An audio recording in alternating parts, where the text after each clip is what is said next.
Código Penal. Decreto-Lei nº 2.848, de 7 de dezembro de 1940. Você pode encontrar mais conteúdo no site lesmp3.com. Parte Geral. Título 1º. Da aplicação da Lei Penal. Anterioridade da lei. Artigo 1º. Não há crime sem lei anterior que o defina. Não há pena sem prévia cominação legal. Lei penal no tempo. Artigo 2º. Ninguém pode ser punido por fato que lei posterior deixa de considerar crime, cessando em virtude dela a execução e os efeitos penais da sentença condenatória.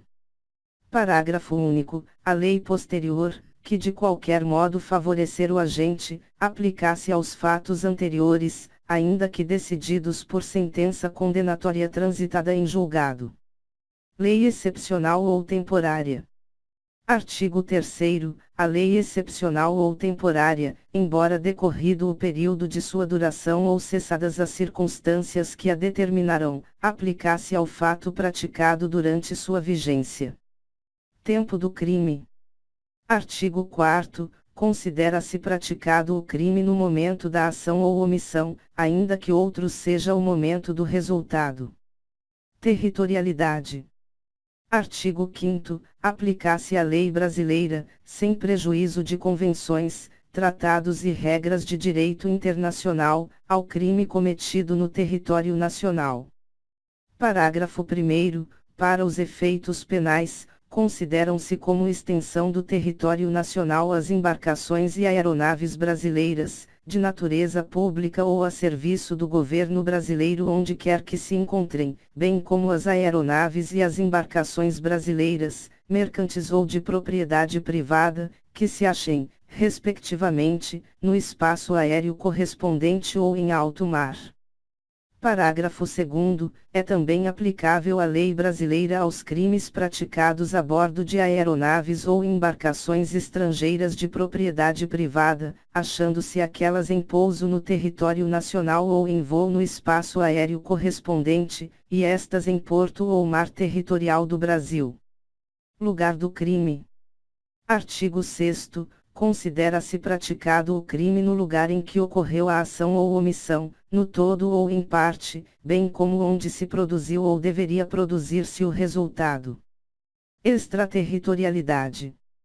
Artigo 7º. Ficam sujeitos à lei brasileira, embora cometidos no estrangeiro. Primeiro, os crimes.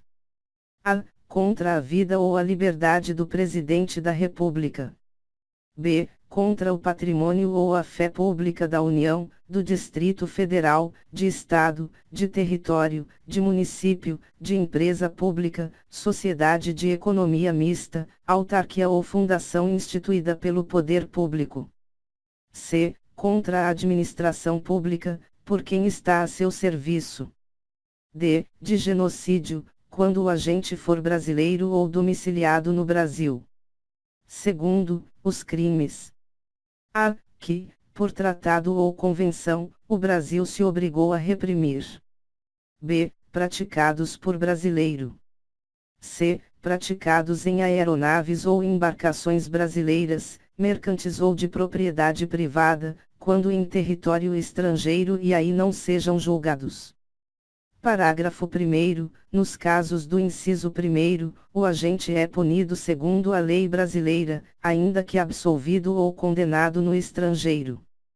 Parágrafo 2º, nos casos do inciso 2º, a aplicação da lei brasileira depende do concurso das seguintes condições: a. Entrar o agente no território nacional. b. Ser o fato punível também no país em que foi praticado. c. Estar o crime incluído entre aqueles pelos quais a lei brasileira autoriza a extradição. d. Não ter sido o agente absolvido no estrangeiro ou não ter aí cumprido a pena. e. Não ter sido o agente perdoado no estrangeiro ou, por outro motivo, não estar extinta a punibilidade, segundo a lei mais favorável. Parágrafo 3º, a lei brasileira aplica-se também ao crime cometido por estrangeiro contra brasileiro fora do Brasil, se, reunidas